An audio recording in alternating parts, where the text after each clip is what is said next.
Can someone explain to me why we're not talking more about the New Orleans Pelicans? And when I say talking, I don't mean necessarily in any overarching, like, oh my God, are they actually contenders? Could they do this or that? I just think they deserve more credit and more attention than what they're currently getting because, for the last, I'd say since they drafted Zion, so for the last 3, 4, 5 years, it always felt like they've been underperforming. Like we had so many expectations for them because Zion looked so great, and they had all these other, really nice pieces. Brandon Ingram, they trade for CJ McCollum. They had that really impressive first round, tough out against Phoenix in 2022, I believe it was. And like they just had so much potential, but it kept feeling like they weren't living up to it, in large part because Zion Williamson just couldn't stay healthy. And so it always felt like they were underperforming.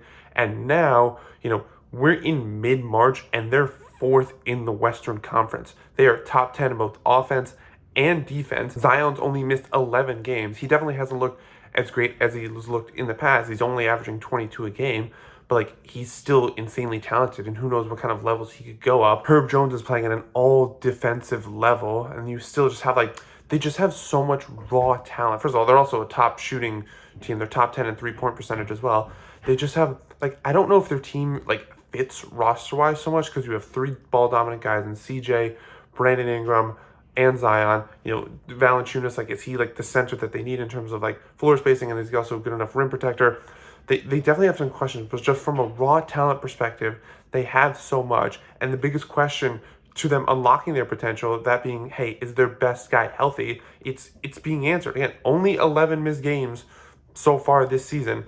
And so when I think about that come playoff time, if they're going to be a top 4 seed, could they beat Denver? I don't know. Denver's a whole different animal to deal with, defending champs, all that stuff. But Denver aside, would it surprise me if New Orleans made it to the conference finals, if the bracket broke right and they didn't have to play Denver until the conference finals? I don't know, because again, you could talk about the fit and the roster, whatever, but they just have so much raw talent, and I think they also just have so much size and physicality that could really bother certain teams, like an OKC that's undersized. Minnesota, they definitely have size, but also who knows, what's going to happen with Cat. Clippers lack size, and also who knows if they're going to be healthy. It just feels like there's a lot of different question marks in the West outside of Denver. And so when you think about that and you think of all the talent that the Pelicans have and how who knows what Zion could possibly do to reach even greater heights in the playoffs. Brandon Ingram is an insane shot maker, so is CJ. They're so big and long and physical, and think about how that could translate to the defensive end, where they could just shut down guys just based off their size and physicality alone. I just think it should be talked about more. I think they should be talked about more in sort of a dark horse sense. I think teams should fear them more. It just doesn't seem like they're getting that kind of attention. Maybe it's because we all just sort of feel like it's going to fall apart, the Zion. We just feel like there's an inevitable Zion injury that's going to happen, sort of how I feel about the Clippers, where it feels like it's only a matter of time before one of their guys, unfortunately, goes down. It doesn't mean I'm praying for it to happen. I hope it doesn't happen, but it's just track record stuff. But yeah, it's just, I feel like the Pelicans have been doing everything in their power to exceed expectations, and I just don't, again, Denver obviously gets their flowers as the defending champs, and then Minnesota and OKC, the 2 and the 3 seed, they obviously are getting so much praise, wow, they really burst onto the scene in the upper echelon of the West.